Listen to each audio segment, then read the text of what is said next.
23장에 들어와서 이제 블레셋 민족이 그일라 타작마당을 공격하는 장면을 보고 있습니다. 그일라 타작마당, 그일라 성읍은 아둘람 남쪽 약 3마일 지점에 있었습니다.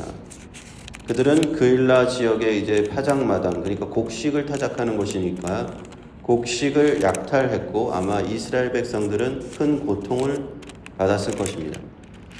여기서 다윗은 그일라를 구원할지 말지에 대해서 하나님께 물어봅니다. 하나님께 여쭈어봅니다. 23장에서 첫 번째로 하나님께 묻는 장면입니다.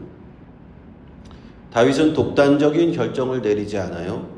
다윗이 그렇게 행동하기 전에 먼저 하나님의 뜻을 묻는다 하는 것입니다. 그러자 다윗과 함께한 사람들이 반대합니다. 우리가 이 유다에 숨어서 지내는 것도 두려운 상황인데 지금 도망치는 우리 형편에서 어떻게 우리가 블레셋 사람과 또 싸우러 가느냐 하는 것이죠. 그런 상황에서 다시 한번 두 번째로 여호와 하나님께 물어봅니다. 그러자 하나님께서 두 번째로 대답을 해주십니다. 일어나 그일라로 내려가라. 내가 블레셋 사람들을 내 손에 붙이리라. 하나님은 확정적인 답변을 주시죠. 이렇게 두 번이나 하나님께서 답변을 주셨기 때문에 다윗은 믿음으로 그 블레셋 사람들을 그일라를 구원하러 갔고 하나님께서는 다윗에게 큰 승리를 주셨습니다. 블레셋과의 이 전투에서 승리하고 그일라를 구원하였는데 바로 또 곧바로 위기가 찾아옵니다.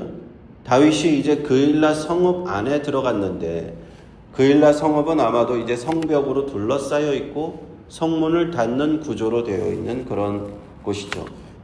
그런 성읍 안으로 자기와 자기를 따르는 600명이 이렇게 들어갔는데 만일에 그런 성읍 안에 들어있을 때 사울이 큰 군대를 끌고 와서 에워싸게 되면 거기서 바깥에서 이제 전쟁이 벌어지는 것이죠. 안과 바깥에서 전쟁이 벌어지면 오래 버티기는 어렵게 되는 것이죠. 그런 상황에서 사울이 이제 모든 백성을 군사로 징집하였고 그렇게 성읍을 에워싸서 다윗을 잡으러 가자. 다윗이 지금 도간에 든 쥐다라고 생각하면서 쫓아오는 그 장면에 다윗이 이제 또 세 번째 여호와 하나님께 묻는 장면이 나옵니다. 제사장 아비아달, 우리가 앞장에서 보셨죠? 그 아히멜렉의 가문이 다 멸망하였지만 85명의 제사장이 죽었지만 한 사람이 도망갔잖아요. 그 사람이 아비아달이죠. 아비아달이 에봇을 가지고 있었습니다. 하나님께 물을 때 사용하는 그 에봇을 가지고 다윗에게 왔고 다윗은 그것을 하나님께 응답을 구합니다. 첫 번째 다윗이 기도한 바는 무엇인가? 사울이 이 성읍을 에워싸려고 내려온다는 소문을 들었습니다. 그 소문이 과연 사실입니까? 하니까 하나님은 그가 내려오리라 사실이다 라고 말씀해 줍니다. 그런데 여기서 사울이 그 성읍을 둘러싸더라도 만일 그일라 백성들이 자신의 편을 들어서 다윗과 함께 같이 전쟁에 동참한다면 어쩌면 조금 승산도 있을지 몰라요. 그러나 만일 그일라 성읍, 왜냐하면 그일라 성읍을 자신이 블레셋 사람들한테 구해줬잖아요. 얼마 전에 자신의 도움을 받은 그일라 사람들이 이 도움받은 다윗의 편을 들어서 같이 전쟁을 해준다면 승산이 있을 것이기 때문에 이것을 또 두 번째로, 네 번째로 여호와께 묻는 것은 이것입니다. 과연 그일라 사람들이 나를 따르는 이 600명의 사람들을 사울의 손에 넘기겠습니까? 안 넘기겠습니까? 과연 그들이 배신을 하지 않겠습니까? 배신을 하겠습니까? 그렇게 또 네 번째 여호와 하나님께 물었습니다. 그러자 그들이 너를 넘기리랴 하나님께서 대답을 하셨습니다. 다윗이 그들을 그일라 성읍을 구원하였는데도 불구하고 블레셋을 침략으로부터 그들을 구원하고 그들을 도와주었는데도 불구하고 그일라 사람들은 그렇다고 해서 다윗을 보호할 수는 없다는 것이었죠. 도움을 받기는 하였지만 정치 권력 구조상 그럴 수 있겠죠. 사울 왕을 거역했다가는 까딱 잘못했다가는 높 성읍처럼 될 수 있는 거죠. 그 성읍 전체가 완전히 몰살될 가능성도 있기 때문에 도망자 형편인 다윗을 도와주기보다는 사울의 편을 드는 것이 나을 것이다 라는 것이 그들의 판단이었을 줄 모릅니다. 다윗은 이런 것을 그일라 사람들에게 직접 물어볼 수도 있었어요. 그렇죠? 내가 여러분들을 도왔으니까 여러분들도 나를 도우시겠습니까? 나랑 같이 싸우시겠습니까? 그러자 그때는 만약 성경에는 나와 있지 않지만 그일라 사람들도 그렇게 대답했을지도 몰라요. 당연히 다윗을 돕겠습니다라고 대답했을 수도 있습니다. 그런데 다윗은 그일라 사람들한테 묻지 않았다는 게 중요해요. 여기서 다윗이 사람들을 의지하지 않고 나의 최선의 그 선택의 기준은 무엇이냐? 사람의 말에 있지 않았다는 것. 이것이 다윗의 위대한 점입니다. 다윗은 사람들에게 의지 않고 하나님께 물어봅니다. 만약에 그일라 백성들이 나를 배신할 것인지 안 배신할 것인지, 배신하는 경우에는 우리는 꼼짝없이 그 성 안에 갇혀서 죽게 되는데 그 성 밖으로 쫓아내면 바로 에워쌌을 때 바로 대규모의 군사들에 의해 처참하게 멸망당할 것이죠. 그런데 다윗은 하나님께 물어봤다는 겁니다. 이런 상황에서 어떻게 해야 됩니까? 그러자 하나님께서는 그들이 배신할 것이므로 거기를 도망가라 하는 것입니다. 다윗이 오늘 23장에서 4번이나 여호와 하나님께 여쭈어봤다, 물어봤다라는 것을 기억을 할 필요가 있습니다.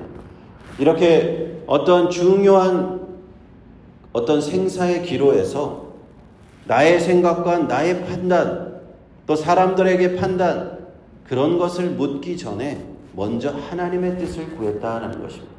처음에 블레셋 사람을 쳐서 구원할지 말지 2번이나 하나님께 물어봤고, 사울이 내려올지 그일라 사람들이 배신할지 또 2번 물어봤습니다. 그 지금 도망자 신세인 다윗, 풍전등화와 같고 자신의 목숨이 위태위태한 그 가운데 자신뿐만 아니죠. 자신을 따르는 사람이 600명으로 늘어났어요. 앞장에서는 400명이라고 했는데 이제 200명이나 더 늘어나서 600명이나 늘어난 상황에서 내가 혹시라도 삐끗하게 잘못된 결정을 한다면 나도 죽을 뿐만 아니라 모든 사람들이 다 같이 죽는 거예요. 그래서 우리는 다윗이 이렇게 지혜롭게 하나님 앞에 묻고 행동한다라는 것을 본받아야 한다는 겁니다. 하나님의 사람들, 우리 예수 믿는 하나님의 자녀들 이와 같아야 돼요. 우리가 하나님 앞에 어떠한 결정을 하기 전에 다윗과 같이 기도해야 되는 줄 믿습니다. 그래야 우리는 잘못된 결정을 하지 않을 수가 있어요. 잘못된 결정이라는 건 뭐죠? 잘못된 결정이란 하나님의 뜻이 아닌데도 불구하고 나의 생각, 나의 감정, 내가 그때 그냥 즉흥적으로 선택된 그런 결정을 하는 것. 그 결정을 제일 많이 한 사람이 누굽니까? 오늘 사무엘상에서 사울이에요. 사울왕. 사울왕은 자신의 임의대로 결정을 해버려요. 어떤 아각을 살려두냐 마냐, 아말렉을 완전히 진멸하라는 하나님의 명령이 있음에도 자기 마음대로 결정을 해버린다 이 말이에요. 그렇게 하면 안 된다는 것입니다. 하나님의 뜻이 아닌데 그것을 자기 임의로 선택하는 것, 그것을 경계해야 된다. 많은 하나님을 믿는 사람들이, 크리스찬들이 하나님께 기도하지 않고 하나님의 뜻을 묻지 않고 마음대로 결정하는 경우들이 많이 있어요. 그 결과는 어떻게 되느냐? 그들의 결과에 대해서 책임을 지는데 하나님께서 응답하지 않은 대로 했기 때문에 많은 고통을 당하는 경우를 많이 봅니다. 우리가 어떤 일에 앞서서 그것을 해야 할지 말아야 할지 우리는 먼저 기도하고 하나님의 응답을 받아야 할 줄로 믿습니다. 자, 13절 말씀을 한번 보겠습니다. 13절 말씀 보시면 다윗과 그의 사람 600명 가량이 일어나서 그일라를 떠나서 갈 수 있는 곳으로 갔더니 다윗이 그일라에서 피한 것이 혹이 사울에게 고함에 사울이 가기를 그치니라. 다윗이 황무지 요새에도 있었고 십황무지 산골에도 이와였으므로 사울이 매일 찾되 하나님이 그를 그의 손에 붙이지 아니하시니라. 아멘. 역시 하나님께 응답한 대로 했더니 사울이 포기를 해버리잖아요. 그 일날을 가서 거기를 에워싸서 사울을 죽이려고 했는데 도망갔다는 소식을 알고 포기함으로써 다윗은 또 안전하게 그곳을 벗어납니다. 그리고 황무지 요새 10황무지 산골에서 여러 여기저기를 계속 이동하면서 사울을 피해 다니고 있는데 사울은 계속 다윗을 추적하고 어디에 있는지 계속 수소문하면서 다윗을 잡으려고 하지만 14절을 보세요. 하나님이 그를 그의 손에 붙이지 아니하셨다. 참 이거 얼마나 다윗에게 위로가 되는 말씀인가요? 하나님께서 다윗을 도와주시니까 다윗을 해하려고 오는 대적, 호시탐탐 언제든지 죽이려고 달려오는 대적을 하나님이 보호하셨다. 절대로 그들의 손에 넘겨주지 않으셨다. 그들의 손에 붙이지 않으셨다. 우리가 하나님을 의지하면서 하나님의 보호하심을 의지하면서 살아야 되는 가장 큰 이유, 나를 위해서 하나님께서 나를 보호하신다 하는 것입니다. 나를 위해서 하나님 우편에서 보좌 우편에서 기도하시는 우리 주님, 매일같이 나와 동행하시는 성령께서 나와 동행하시고 나를 도와주시면 어떠한 악한 세력 대적도 나를 건드릴 수 없고 우리 예수 믿는 하나님의 자녀를 손에 붙이지 않으신다. 건드릴 수 없는 줄로 믿습니다. 욥기 1장 10절에 이런 말씀이 있죠. 욥이 하나님 앞에서 복을 받고 잘 사는 것을 사탄과 논쟁을 하는 가운데 사탄이 이렇게 얘기합니다. 주께서 그의 집과 그의 모든 소유물을 울타리로 두르심이 때문이 아닙니까? 왜 욥이 잘 되고 왜 욥이 하나님의 축복을 받습니까? 욥의 집과 욥의 소유물과 그 모든 것을 하나님이 울타리로 둘렀다라는 것이 욥기의 말씀입니다. 저는 이런 욥의 축복이 우리 모두에게 있으시기를 축원합니다. 하나님께서 저와 여러분의 집과 모든 소유물과 모든 가족과 자녀와 울타리로 두르시는 축복이 있으시기를 축원합니다. 이것이 바로 나를 보호하시는 우리 주님 예수 그리스도 믿는 믿음 안에서 우리가 얻을 수 있는 축복입니다. 자, 우리 19절 말씀으로 들어갑니다. 19절 말씀 보시면 그때에 10사람들이 기브아에 이르러 사울에게 나와 이르되 다윗이 우리와 함께 광야 남쪽 하길라산 숲을 요새에 숨지 아니하였나이까? 그러한즉 왕은 내려오시기를 원하시는 대로 내려오소서. 그를 왕의 손에 넘길 것이 우리의 의문이이다.